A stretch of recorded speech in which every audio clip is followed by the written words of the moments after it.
What's up, fellow travelers? Welcome to Traversing the Stars. Please welcome my special guest, actress Ana Lopes. Ana, welcome to the show. Thank you so much for inviting me. I'm so happy to be Absolutely. here. Thanks for being here. We were talking a little bit off mic how you stayed up till midnight to be on our show. So I feel absolutely honored that you're here for us. Because I'll be honest, I don't do stuff that late. Really? I do. I'm a night owl, so yeah, I'm used to it. I think I'm kind of slowly becoming accustomed to the fact that I might be a morning person more than I thought. Yeah, I wish I was one. Yeah, that's like one of my life goals Yeah. to become a morning person someday. Yeah. Just got to keep working at it. One day it hits. I know, it's hard. Yeah, it is. It is. So tell us a little bit about yourself. So I understand that you caught the acting bug kind of early back in elementary school. Yeah. So I don't, yeah, when people ask me what got you into acting, Uh-huh. I usually say acting got into me. I have no idea how Okay. because I don't come from an artistic family. Okay. I grew up in an island from Hmm. like in Portugal, an island from the Azores. Hmm. It's called São Miguel. And yeah, during my childhood, I didn't really have access to plays or Hmm. even cinema, you know. Oh. So I basically had like one TV channel, Uh-huh.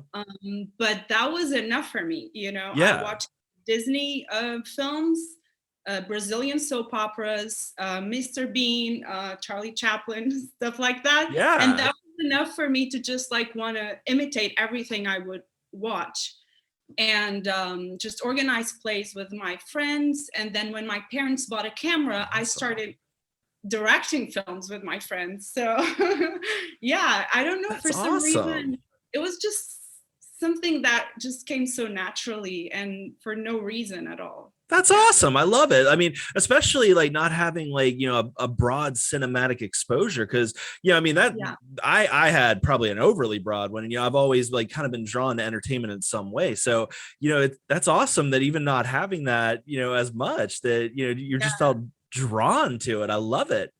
Yeah, it's weird. Yeah. And then when I did my first play in elementary school, Mhm. I was just like, okay, that's it. This is like something I'm good at. People Yeah. like watching me do this. And it felt Um, right to you.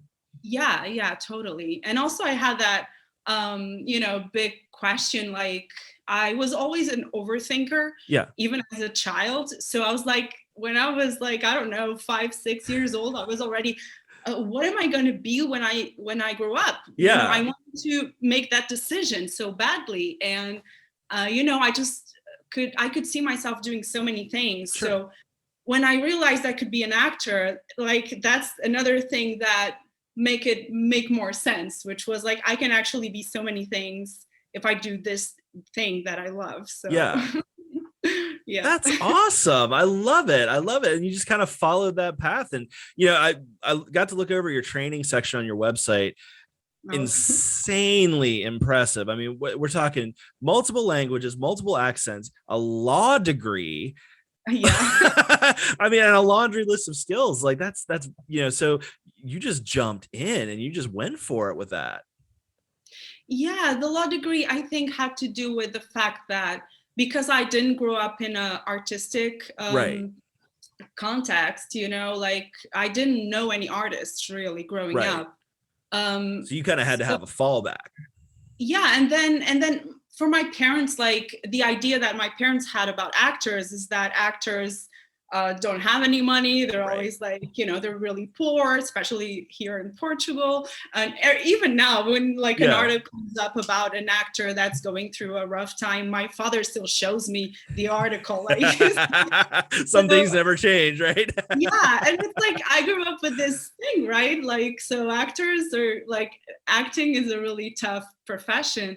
So it was just natural to me that Yeah. like it just felt, I always felt that I had to have a degree in something else. Sure. Also because, you know, I wanted to just have like a normal life for as long as I could, Yeah. because I also felt like I needed to be a bit more mature Hmm. to just throw myself into a world that I really knew nothing about. Right. So this transition of going from the island to the mainland and then studying law for 5 years, made me have some start having some independence, knowing to do a lot of things by myself, gain more confidence. And then while I was studying law, I started acting in a theater company. And that also helped me make sure that, I should pursue acting and not law. Cause law was never a possibility. It was just like an agreement I made with my parents. Like, I'll be normal until I graduate. Until you can make it happen. Until you can make it happen on your terms. Yes. So. Well, that's got to be like kind of an edge for you, though. I mean, like having a law degree, they can't sneak stuff into the contracts now because you know what you're talking about with that stuff. So that's pretty cool. Yeah, there's some good things about it. Yeah, I'm really comfortable reading contracts and even like when there are periods where I don't have an agent or someone like taking care of that kind of stuff for me, I'm comfortable doing that. So yeah, that's awesome. It's possible. Sorry. Go ahead. Yeah. Sorry. That happens. Yeah, I'm sorry. No, I was just another thing that the law degree was good for is, as actors, there's most of the time you need to also have a part-time. Sure. So having a law degree on my resume made it easier for me to find stuff that I can relate more than, being a waitress or, I can like some office work, and it's easy to get that kind of part-time jobs as well because of that. Yeah, you have that piece of paper. It definitely makes that easier. And, I got to imagine that took some of the stress off of you, like when you were like getting through that too, is, like, I don't have to waitress. I don't have to work these crappy jobs. I can do something that's I've done it too, because sometimes, the other kind of jobs are not as flexible. Right. So you also they want somebody who's all in a lot of the time. Yeah, most of the time, especially in Europe. I mean, I feel like in the States, it's easier to get, like in the States, at least LA, I don't know. It's easier to get like a flexible part-time, but like in Portugal, that seems impossible, really. So the culture is just really focused way more towards the full-time thing. Yes. Okay. Yeah. So, I think outside of LA, I think it's a lot like that too, because I know I'm in a small town and it's definitely like that. It's not a lot of part-time stuff here. Yeah. That's really tough when you want to combine that with an artistic career, because you need that, not just in our case, not just for auditions, but also to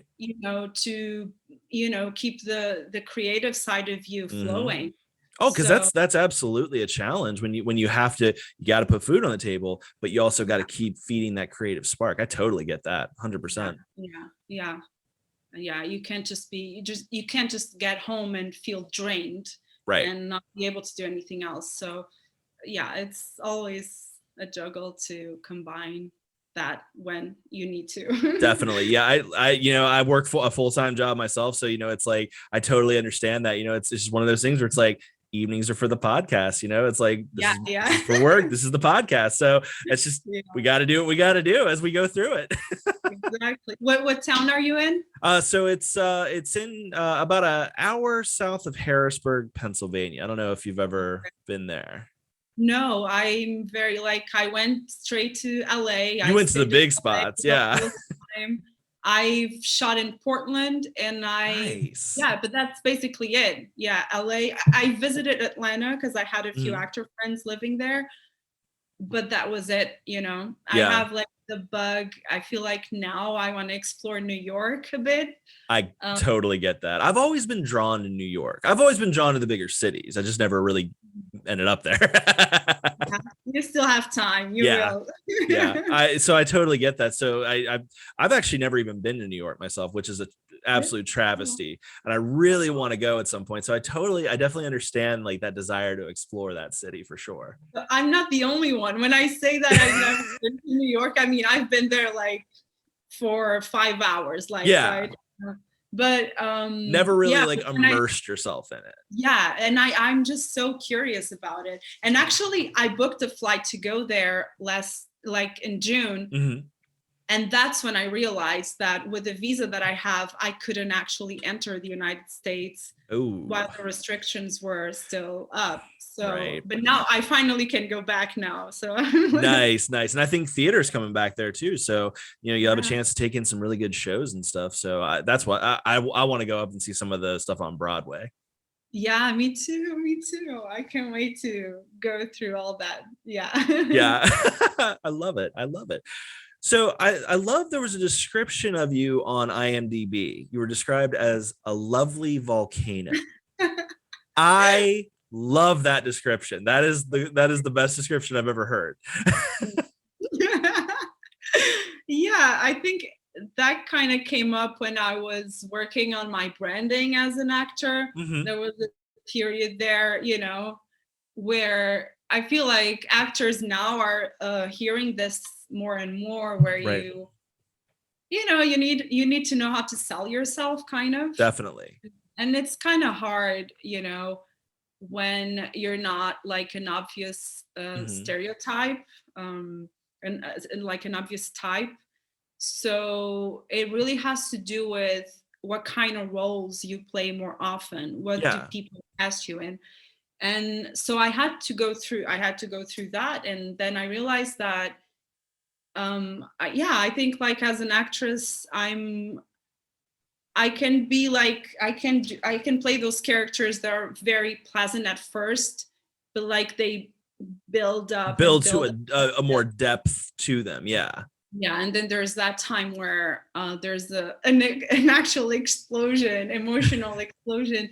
And I use the word because of being from a volcanic island, I just love it. Words. It makes sense. I love it. And I got to see some of your film reels on your website. I mean, it's a very apt description, because you definitely it was like what the one that I watched, it was just like a range of different emotions that you were just hitting. I was just like blown away by it. So I think lovely volcano is a perfect way to put that. Thank you. Yeah, that was like a few years ago that I came up with that. But now sometimes it's like, I mean, I don't think I don't use it as much now. It's more like a LA thing. Like, for example, in Portugal, I don't think we're the branding for actors is as strong as it is in Hollywood. So yeah, we just don't say that stuff here. Yeah. You never know. That's true. So you're super busy right now. You got a lot of projects coming up. You got 2 feature films, a pilot. Tell me what's going on with all that. Let me get some details on that stuff. 2021 was a great year professionally. So it started with the movie with Guy Pearce. Then I was the lead in a feature film, a Portuguese feature film, and then there was a co-production US Portugal that was shot in the Azores, that I also had a role in that. And then I started shooting a TV series, and then another movie came up, and then so that's here in Portugal. So I'm shooting the series until the end of the year, and then I'm planning to go back to the States next year to finish the 2 feature films that I started shooting, but we didn't. I mean, we started shooting one of them. The other one we shot a mock teaser, not the and a short prequel. Right. But we didn't start shooting the actual feature film. So I have those 2 feature films, and then a pilot that like we shot like not even half of the pilot, but we were like shooting it when the pandemic hit. So which is an absolute bummer. I mean, that shut the whole world down. Yeah, it was crazy. Yeah, and I stayed in LA for 2 or 3 months after everything closed down, until I realized it's I should just go to Portugal, be with my family, because things are not going to go back to normal soon. So So I mean, that had to feel awesome. I mean, you were doing the part-time stuff, and then all of a sudden you've got multiple projects you're working on. I mean, did it feel overwhelming, or? Yeah, it was, I mean, the thing in Portugal is that, so, I mean, my life has been like, Portugal, LA, Portugal, Yeah. LA, Portugal, LA, Portugal. So, and there was like some of the periods where I come back to Portugal. It's really hard to work here. Both, because I've been away, so people don't remember me or don't know who I am, or or even if I'm here for a while, it's just a really small industry, and they use the same people over and over, and so it's really really hard to break in. So when I came now, because of the pandemic, because of COVID, I wasn't even planning to. I mean, I was gonna try, of course, but I wasn't expecting it to go this well. So yeah, so basically, so the difference for me, the main difference is when I'm in LA, I'm like an actor 100%. Right. And when I'm in Portugal, I feel I have to wear all the hats. Like, so because otherwise I will just go crazy here waiting for the phone to ring or something. So as soon as I got back, I started immersing myself in my own projects, like a series I want to develop, a feature film script that I want to write. I love it. Yeah, so I just started, like, I'm taking a writing class right now. I took like a photographer, like a how do you say, like a lighting course as well. And this is like the second writing course that I'm taking. And I also, I feel like I need to be active and creative somehow. But I can't just expect that I can do that only with acting here. So I have to be proactive and do my own stuff. And luckily I could stop doing all of that because I started having a lot of work as an actress. So yeah, but I have my projects that for the times where there's not that much work, I can just be entertained. Kind of throw yourself into creatively. That's the solution I came up with. It's a good solution. There were some really dark, times here. So it's like, and then I decided I'll just do that. Like, when I'm working, I'll just make something else happen. That's awesome. I mean, that's the way to be. I feel like, a lot of people, especially when the pandemic hit, kind of like jumped into creative pursuits, like as much as they could. And it's become an outlet too. So, I mean, that's, it's really good that you weren't just like drugged down by, the weight of the world. I mean, it wasn't easy, right? It wasn't easy for anyone. There were some, especially while I was in LA by myself, it was hard because I was like alone in my little studio, and, and I was just so upset because I was like in such a role, things were happening. I was shooting 3 projects, and then all of a sudden it all stops, and I have to go back to Portugal. I have to leave my house and my car and this visa, that, like, just thinking that I was going to waste all this visa time because this visa is so hard to get. It's expensive. So all of that was just like, oh my God, finally I was like settled here in LA, and I have to throw all that away for I don't know how long. And so that was really hard. But then, but I came back to Portugal.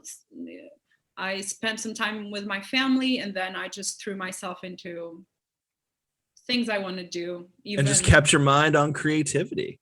Yeah. That's awesome. I have a lot of research to do for these projects. So yeah, a lot of reading, and I still have a lot to do. So that's good. I mean, that's it's like, you don't want to be bored. I mean, because like, boredom in that scenario is just, it's a recipe for depression. And I am never bored. No, that's good. There's always so much to do. Oh my God. I love it. So you got to work with Guy Pearce. That's going to be for the Infernal Machine, right? Yes. So what can you tell us about that? That's due out next year, right? I believe so. Okay. Yeah. Paramount just is gonna distribute it, so that's very exciting. Yeah, it's I mean, it's a small role. It's not like anything big, but just the opportunity of meeting Guy Pearce and being that kind of project was such a boost. It was just like, a dream come true in a way. Especially because it was here in Portugal. It's so crazy, right? You go to Hollywood, you get a visa, you go to London, you do all that stuff, and then when you're in Portugal, you finally get the chance of working. All roads lead home sometimes. Yeah, right. It's like, because he's actually like one of my favorite actors. So I'm like, this is insane. I just wish, I had a bigger role and could be more time shooting, but it was still like just a really special experience. I got treated like an actual like Hollywood star. Which is not very common here in Portugal. So it was really nice. And the film, I think it's really interesting. I don't think I can say much about it, but and for me, the most special thing about this, it was how this opportunity came to me, because this was the result of a connection, of like a networking connection that I nurtured for like 10 years. So like I met this person 10 years ago because like I needed his help with a project that I was producing. We didn't even get to work together, but then a few years later, he went to AFM, the American Film Market. And for like, we saw each other, we were like, oh, remember me? Yes, whatever. Then we kept in touch. And then the next year we met again, and he introduced me to the producer of the movie. And then the year after, he introduced me to the director of the movie. And then the year after, I visited their studios. So it's been like, just this building up, building the relationship, which like kind of became a friendship, right? And then I just felt it was beautiful that they were doing this movie, and they thought of me for like, they told me to audition. I auditioned for a bigger part, and I ended up getting this smaller one. But it was just that feeling that they wanted me to be in the movie. So it was nice, because it's like, because when you don't have like a big agent or like anyone opening the doors for you, you got to make those open yourself. And you have to do the networking, and it's really hard for me because I'm kind of an introvert, so the networking part is something that it's I get that out of my comfort zone. So I get that. But I push myself to do it, and sometimes those beautiful things happen, and you feel like it's worth it. So 100%. And this is for everybody at home. This is just proof right here. You got to feed that network. You got to get out of your comfort zone. Like the change you want exists outside of your comfort zone. So the fact that it's like, oh, this sucks, but I'm going to do it. And you did it.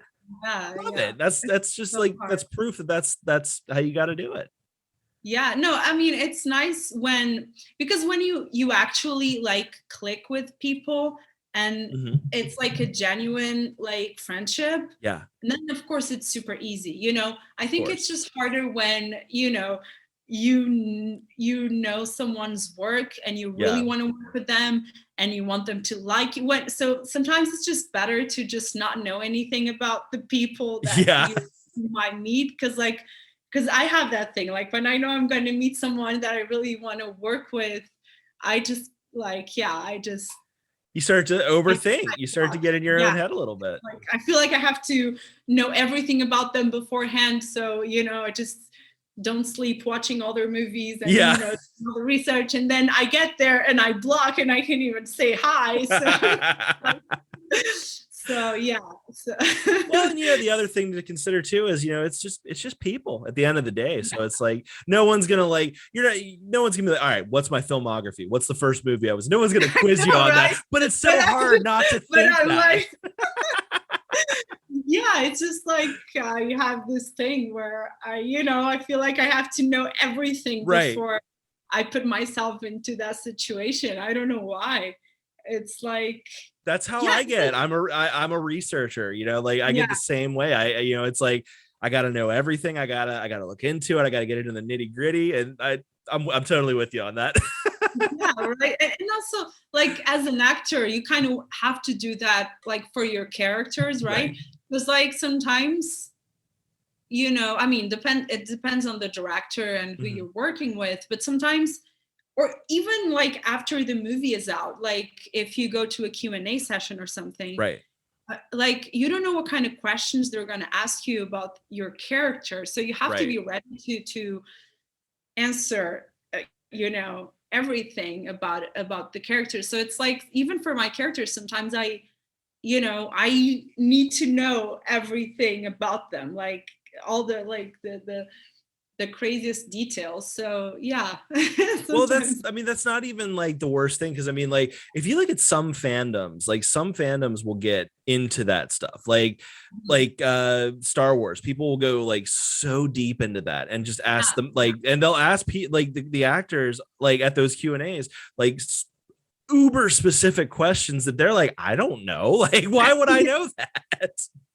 Yeah, right. But for some reason I just, it's good in a way because it helps you prepare, even though probably no one will ask you, will go that deep or something. But yeah, it's for some reason I'm like that. Yeah, I like being over prepared. Well, but like that's another thing too, is like when you're getting into a role, it is good to do that, because like how does this person think? Well, this like has this backstory, so like they wouldn't act this. So I know, I'm with you on that. Like that's just that's I love it. I'm glad you understand it. Absolutely. 100%. All right, so I got one more question for you here. So since you didn't have a very broad cinematic experience growing up, you got into movies and things like that later on. So what was the biggest, when you started like taking in more movies, what was the one that just jumped out for you, just like held you? I mean, honestly, in my island, the first movie that I remember seeing in the movie theater was Jurassic Park. Love it. Yeah, I know. I saw The Lion King too. Not sure if that was before or after, but it's animation. So I think it was Jurassic Park. And I don't know, but even Disney, like the influence of watching those movies, and then I don't know, and then when my father would bring like a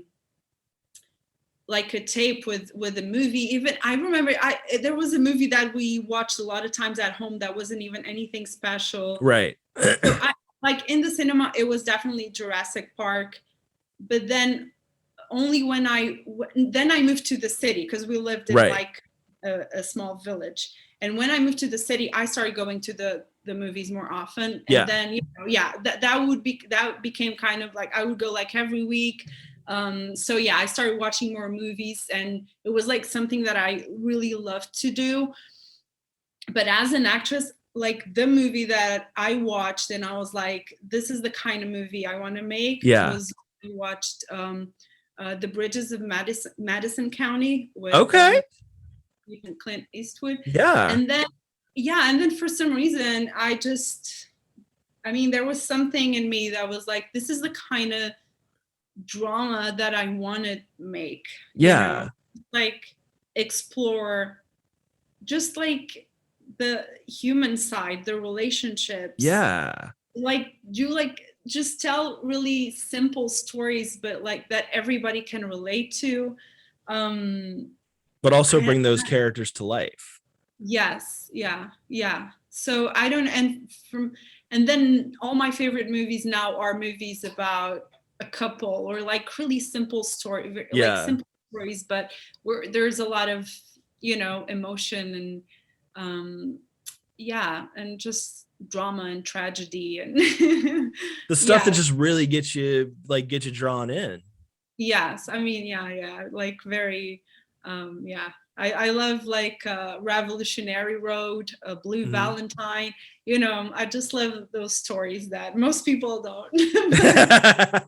Well, that's okay. There's a lot of movies that I like that nobody likes. So but for some reason, and I don't know if you're familiar with Drake Dorima's work. He did like Crazy, Newness. So his films are mostly about like also like a couple, and it's, I believe most of it is improv. He rehearses a lot with the actors beforehand, and I just love like how real it is. Right. So that's kind of, well, I like when a director does that, when they'll like basically like this is how you need to, like, this is what I need, but like say it your own way. I know Scorsese does that a lot, and he's gotten a lot of really good stuff out of his actors over the years with that kind of. I like to work with different directors. Like I mean, I don't mind like when they're very when they want you to do exactly like it is on the script too. So I feel like I like to work in different ways with different people, different methods. So but I just like when you get to feel everything. I love it, and that is so cool. I absolutely love that. So I really, like I said, I really appreciate you being here. Any social media or anything you're wanting to want everybody at home to check out? Of course, so my Instagram is Ana Lopes Actress. So it's ANALOPES, one N and an S, and Actress. My Facebook as well, and then I have a website which I need to update, but and it's ana-lopes.com, and you can find me on IMDb as well, and hopefully someday in a big movie theater. I can't wait.